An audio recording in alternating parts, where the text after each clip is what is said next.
가로 세로 3m 정도 되어 보이는 입방체 모양의 방에서 두 남매가 깨어나면서 이야기가 시작을 해요. 이야기의 화자는 10살의 소년이고요.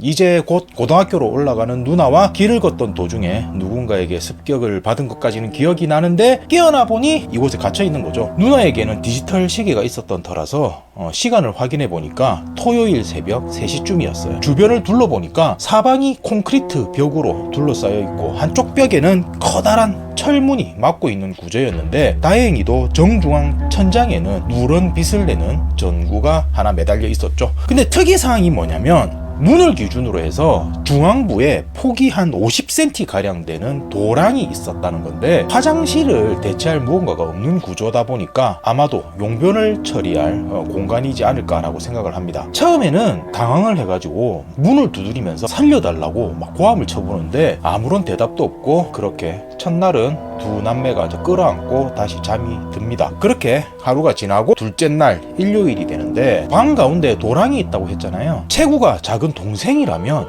이곳을 통해서 어딘가로 연결됐는지 알 수 있지 않을까라고 누나는 생각을 해요. 근데 도랑에서는 알 수 없는 부유물로 뿌옇게 돼 있고 악취가 심했는데 그럼에도 동생은 이대로 아무것도 안 하고 있으면 안 된다고 어린 나이에도 생각을 한 거죠. 그래서 이제 물 안으로 들어갔는데 좁기는 해도 몸을 움직여서 어떻게 이동은 할 수 있었다라고 나옵니다. 우선은 물이 흘러 내려오는 상류 쪽으로 먼저 가보게 되는데 누나의 방을 기준으로 해서 왼쪽으로 동일한 구조의 3개의 방이 있다는 거였어요. 근데 각각 젊은 여자, 머리카락이 긴 여자, 그리고 붉은 머리를 한 여자, 이렇게 여자들이 각 방마다 한 명씩 있었고 그 위로 나아가려 하니까 철창으로 인해서 막혀서 갈 수가 없는 구조로 되어 있었던 거죠. 각 방의 여자들이 처음에는 어떤 아이가 도랑에서 툭 하고 튀어나오니까 깜짝 놀라 했지만 이내 오히려 그 아이한테 이곳이 어디냐, 왜 우리가 여기 갇혀있냐라고 막 물어봐요. 그러니까 그 여성들도 자기들이 왜 여기 있는지를 모르는 거죠. 그리고 그 모습을 확인하고 나서 동생이 이제 하류 쪽으로 내려가 보는 데 누나의 방을 기준으로 오른쪽부터 설명을 드리자면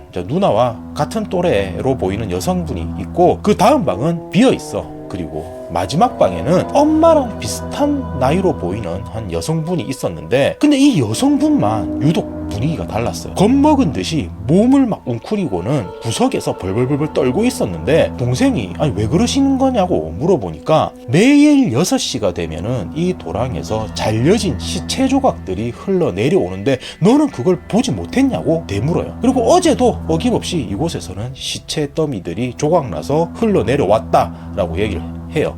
일단 동생은 그 밑으로도 상류와 마찬가지로 이제 막혀 있다는 걸 확인한 다음에 누나에게 돌아와서 이제 자기가 보고 들은 걸 이야기를 합니다. 그러니까 누나가 모두 7개의 방이 있는데 6시가 되면은 시체가 도랑으로 흘러내려온다니 이게 무슨 말이야? 라고 의아해해요. 그리고 어제도 이게 흘러내려왔다면 자기들이 봤어야 되는데 보지 못했거든요. 그래서 무슨 말일까 하면서 이제 6시가 되기만을 기다리는데 그날도 아무것도 흘러내려오지 않습니다. 그렇게 또 하루가 흘러서 이제 셋째 날 월요일이 되는데 동생은 어제처럼 다시 이제 도랑으로 들어갑니다. 온지 얼마나 됐습니까? 라고 물어볼 요량으로 이제 들어갔던 건데 그렇게 이제 상류 쪽을 돌고 이제 하류로 향하는데 약간의 변화가 있는 걸 발견해요. 비어 있었던 오른쪽 두 번째 방에 처음 보는 여성이 잡혀와 있었고 어제 겁에 질려서 벌벌 떨고 있던 여성의 방으로 가보니까 아무도 없고 깨끗하게 비워져 있는 거였어요. 각 방의 여자들에게 들어온 날짜가 얼마나 됐냐라고 물어보니까 왼쪽부터 해서 6일, 5일, 4일 순으로 이렇게 보시는 것과 같이 숫자가 새겨져 있죠. 이렇게 흘러가 있는 것을 알게 됩니다. 그러면서 혹시 6시에 시체가 흘러가는 거 혹시 보신 적이 있냐라고 하니까 고개를 가로지으면서 왜 그런 말을 하지? 하면서 오히려 의아해해요. 본 게 없다는 거죠. 그렇게 동생은 누나의 방으로 돌아와서 또 한 번 들은 거를 전해줍니다. 그러니까 누나가 곰곰이 생각을 해보더니 이런 말을 하는 게 6일째 되는 날 그 방의 사람은 죽는다. 그리고 7일째가 되면 그 방은 비워지고 다음 날 다시 첫 번째 방으로 바뀌어서 새로운 여자가 들어온다 라는 이야기를 해요. 그 말을 듣고는 동생이 황급하게 첫 번째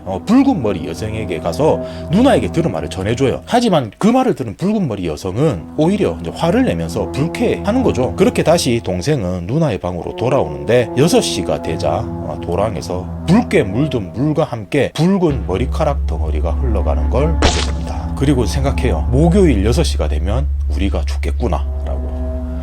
이게 야속하게 시간은 흐르고 이제 넷째 날 이제 화요일이 되는데 역시나 이제 첫 번째 방을 확인해 보러 가니까 비워져 있는 거죠. 그리고 마지막 방에는 처음 보는 여성이 이제 와 있는 거고, 어제 일이 있은 후에 이제 각 방의 여성들이 이제 오히려 동생이 나타나면 물어보는 거예요. 어떻게 된 거냐면서 하니까 자신이 이제 언제 죽는지를 알려주는 게 과연 도움이 될까라고 생각을 했지만 동생은 결국 잔인한 이야기를 할 수밖에 없게 돼요. 그러면서 이제 그 이야기를 들은 두 번째 방의 여성이 체념한 듯이 동생의 손을 꼭 잡고는 덤덤하게 이제 자신의 얘기를 하는 거예요. 그리고는 자신이 막 차고 있던 목걸이를 동생한테 막 걸어주면서 한동안 이야기를 나누다가 동생은 누나의 방으로 돌아오는데 6시가 되자 어김없이 도랑으로 붉은 물이 이제 흘러내려오는 거죠. 동생은 이제 방금까지 자신의 손을 잡고 이야기를 나눴던 긴 머리 여성의 손가락이 도랑으로 둥둥 떠 내려가는 것을 보게 됩니다. 그리고는 집에 가고 싶다 라고 생각을 해요. 5번째 수요일이 되는데 오늘은 이제 3번째 방에 있는 여자가 죽는 날이잖아요.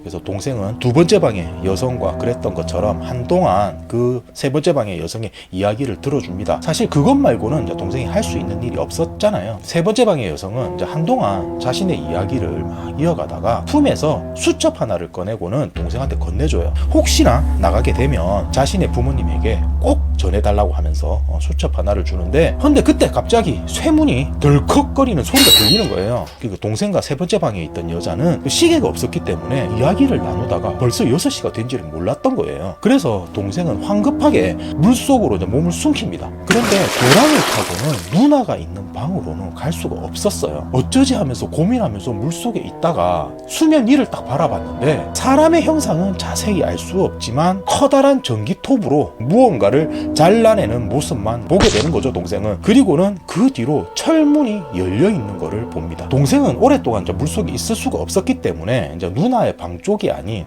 상류 쪽으로 거슬러 가서 숨습니다. 그리고는 방금 죽은 2번째 여성이 건네준 수첩을 꺼내보는데 물에 젖어 떡이 되어 있다 보니까 뭐라고 적혀 있는지는 잘 확인해 볼 수 없었지만 죄송합니다 라고 대풀이 되어 적혀 있는 글만이 확인할 수 있었어요. 그리고 6째 날 목요일 누나의 방으로 동생은 돌아오는데 어제 물속에서 동생이 봤던 거를 누나한테 전해주게 되는 거죠. 살인마가 방에 들어올 때 그 뒷문은 열려 있었고 그 문을 밖에서 잠그는 구조가 빗장이었다라는 것을 알게 됩니다. 그리고는 살인마가 이제 사람을 해할 때 동생의 키의 절반만한 크기의 커다란 전기톱을 휘두른다는 것도 알게 돼요.